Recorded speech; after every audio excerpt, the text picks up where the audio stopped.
you know. But yeah, go ahead. So why did you leave Islam? When did I leave Islam? No, why? Oh, why did I leave? Because I found out that it's not real, bro. But All right, yeah, it's not. how did you find it out? Simple. How did you find out? It doesn't require, like, obviously, let's skip my own personal understanding. Islam is not real. No, it's not about a personal understanding. It's not about skipping a personal understanding. You left Islam and you're telling people that it is 100% false. So therefore, you have to be able to explain to people why you are convinced that it's false, considering that it's your claim. Okay, it doesn't need stories and books like you don't think it does. It's very simple, bro. For me, obviously, you believe that Islam is perfect. Yeah. Yes, of course. Yeah. So obviously, Islam claims to be the word of God, and the word of God must be perfect, right? Islam doesn't claim to be the word of God. The Quran is the word of God. Islam is the religion. Okay, so let's talk about the Quran. The Quran is the word of God, yeah? Well, first of all, I mean, I asked you a question with all due respect. You didn't answer my question. What's your question?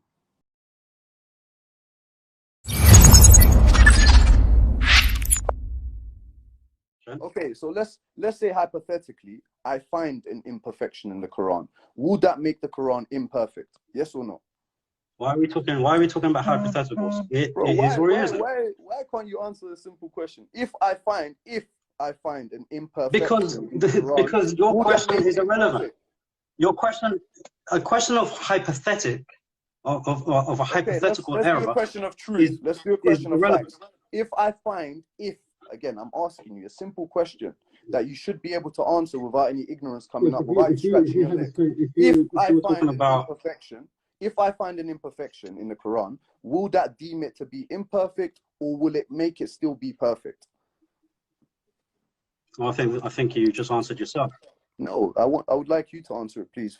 I know these answers anyway. I'm like God, but I would like you to answer it. Would the Quran be imperfect if I find an imperfection in it? Yes or no? Yeah. Why did it take you so long, bro? Shit. I told you, everything. Because you're actually beating around the bush. If I find, it's about around the bush. How about, no, you're talking about black and white, okay? I was being black and white. I asked you a straightforward question. You didn't want to answer it. And then you said it's all about evidence, and then you started talking about hypothetical scenarios. Okay, so I'll change it to a hypothetical situation to a factual situation. So I'm about to give you the verse. Are you ready? Are you ready to go on the verse? Okay, go to 424. And Nisa. 424. Yes. Are you sure it's 424 or 434? No, 424, bro. Specific. I know my shit. Don't hear me stutter. To be honest, come here, let me slap you. Come here, let me slap you. Fuck. Quarantina still look pretty. God damn. You are a prostitute. You are a prostitute, I tell you. A prostitute. All right. This is a red herring. I already see where it is, where you're coming from. This is an argument I've gone through several times. Okay. Great. So you have great experience in it. No, that's not the point. The point is the topic is Islam a true religion, and is the Quran the word of God? Now, this whole thing about I don't need to go too much. You see me, I like to simplify shit. I like to make everything perfect. So for me, you said that a few times. Like you agreed, if I find one imperfection in the Quran, I can throw it in the bin. It's false. All right, define imperfection. Can you define imperfection? So can you read 424, please? The first sentence. Define imperfection. Define imperfection. I've answered your question so far. Anything that is perfect, anything that is wrong, anything that is immoral, anything that is negative, that is an imperfection. Because perfection can morality. Let me finish, bro. Perfection can only correlate with one thing in this world, in this universe. Well, actually, I mean, you're actually displaying your ignorance of what morality is. Can you let me speak? Don't talk to me about morality. I will create morality for this whole world. I will teach you morality. You're ignorant. How dare you even think that you can debate me? You can speak to me. You're not qualified. You're not even that popular, to be honest. Let's be honest. Who are you anyway? Who are you to try and step up like this? Who are you? Can you tell me, make your point, please, and then obviously I'll reply. Go ahead. Right, I'll make my point. Now, when we're talking about, in order to criticize Islam and break it down, you have to break down our core beliefs, which is the oneness of God and the prophethood of Muhammad sallallahu alaihi wasallam and the 6 pillars of Iman. Now, bringing up a verse like 424, which talks about women and slavery, to try and bring that as a moral case. Okay. To bring that as a moral case, first of all, you have to understand, where is this morality coming from? To a Muslim, the objective morality comes from Allah. So anything in the Quran is an objective morality. It will be good for us. And he tells us when things are bad for us. Okay. In your case, as a non-believer, morality is subjective. There is no moral anchor. There is, bro. I never told you I'm an atheist. I'm not an atheist, my guy, so don't ever say that. I do have objective morality, and I told you it's everything that correlates with love. If you can disprove that or any man in this world, disprove me. You can never do that. I already have. Right? If your moral anchor is on the basis of love, which I heard, okay, I gave the example. Can you, what do you call it?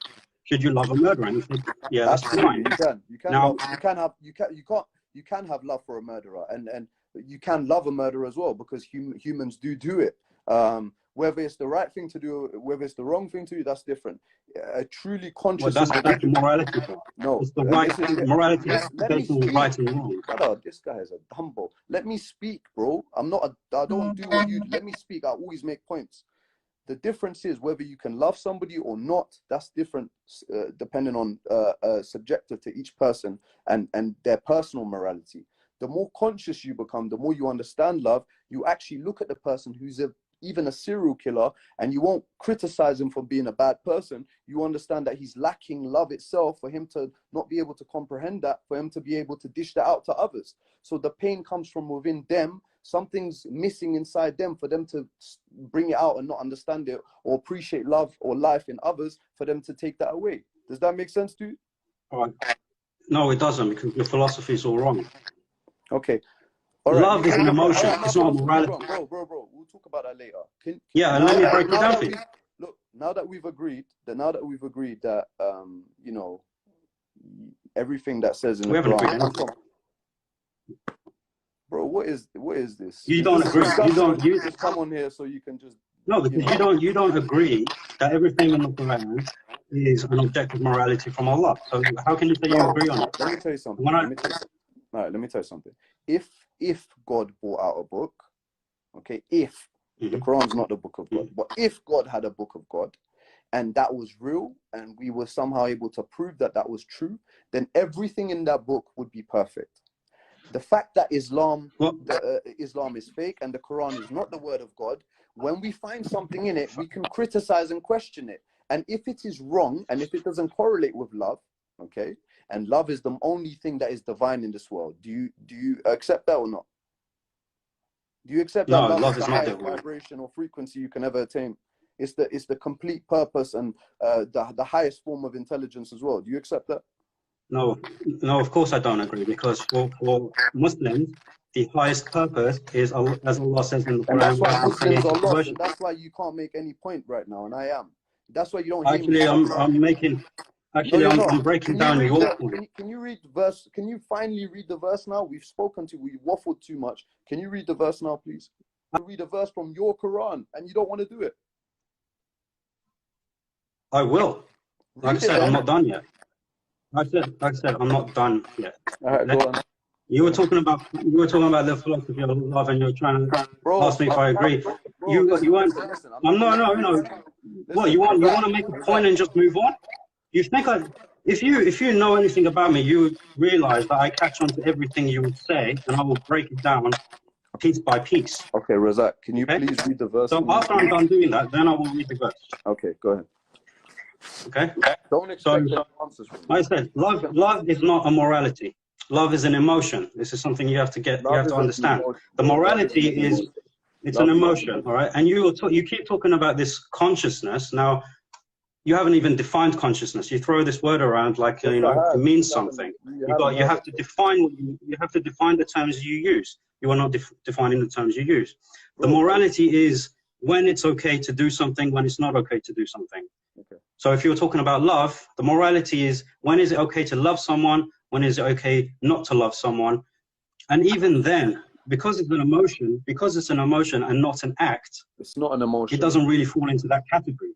Bro, listen. Well, you need to read the dictionary because it's an emotion. Now, 424, it says. My goodness, bro. I'm having a discussion with someone like this. Go ahead.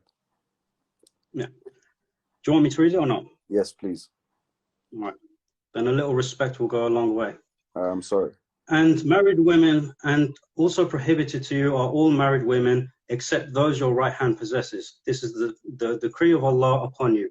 And lawful to you are all others beyond these, provided that you seek them in marriage, with gifts from your property, desiring chastity, not unlawful sexual intercourse. So for whatever you enjoy of marriage from them, give them their due compensation as an obligation.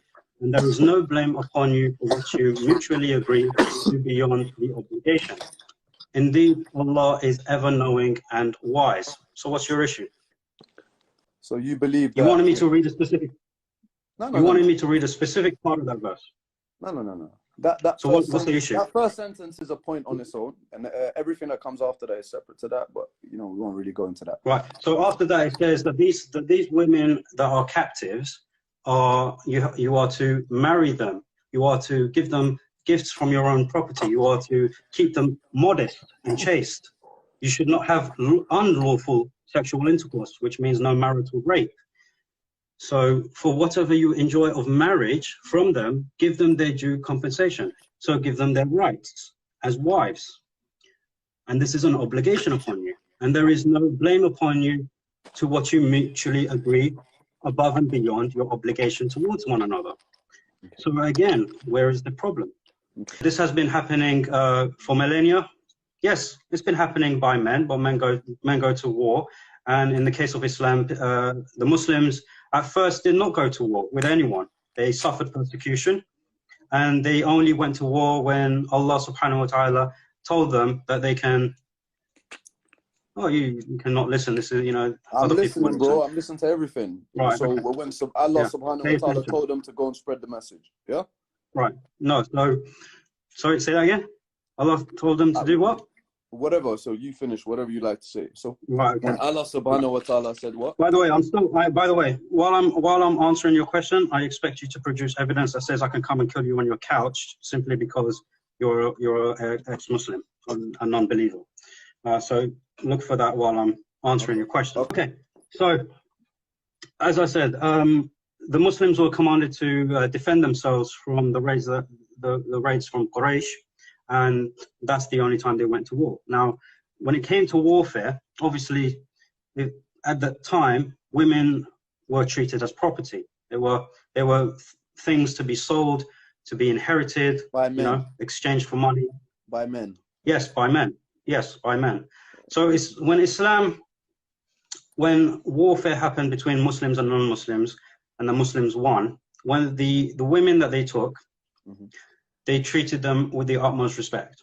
Okay, they didn't exchange them for money. They didn't have unlawful sex. Yes, for a period of time, there was something called mut'ah, but then that was also prohibited further down the line. Can you tell them what mut'ah is? As the verse says. Can you just tell them what mut'ah is? I know what came from God as well. Tell them what mut'ah is. Okay, so mut'ah was temporary marriage. Okay. So it was temporary marriage to a captive woman, and you know, for them to enjoy the pleasures of marital relationship. And then that was prohibited in the Battle of Khandaq, if I am not mistaken. But it originally came from the Prophet of God. It originally came from the Prophet of God, Muhammad, the Prophet. It originally came from Allah subhanahu wa ta'ala because the process of slavery. Because the process of slavery, because it was widespread, it couldn't just finish over, you know, in a night and a day. So it had to be gradually. you know, Alright, bro, prohibited over time. yeah, because Allah couldn't Well, just this is say, all you know, context. This is all about, the thing is, you think that this is, you know, a waffle, but it's not. It's actual history. It's actual context, and this is all context just for this verse. this is If you are man-made unaware of history. this, then This it is will human only. I'm history, just I saying. understand. Yes. So, and it's all related.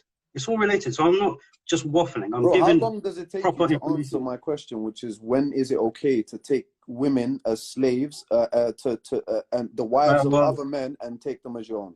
when you give a black and white question like that and expect me to answer it in that manner, you are deceiving your audience, because you're not allowing me to give the full context and the full history and the full explanation of the very verse that Okay, you could asked me you to switch read. the comments on, please? From now on, what we're gonna do, we're gonna ask the viewers if they deem it okay, because I don't think I'm the only person that you waffled too much, bro. But like you said, you don't think that you waffle. I think you waffle 99%, bro. We can let the viewers see. If I've been chatting shit, then it is what it is. Yeah. Well, so where was I? Oh, yes. So Islam Okay, came and they gave these wanna women hear you rights. talk. Go ahead, bro. Go ahead. Yeah, I know they do. What's this? What does it mean, 24 seconds remaining? What the hell is that all about? Let's see.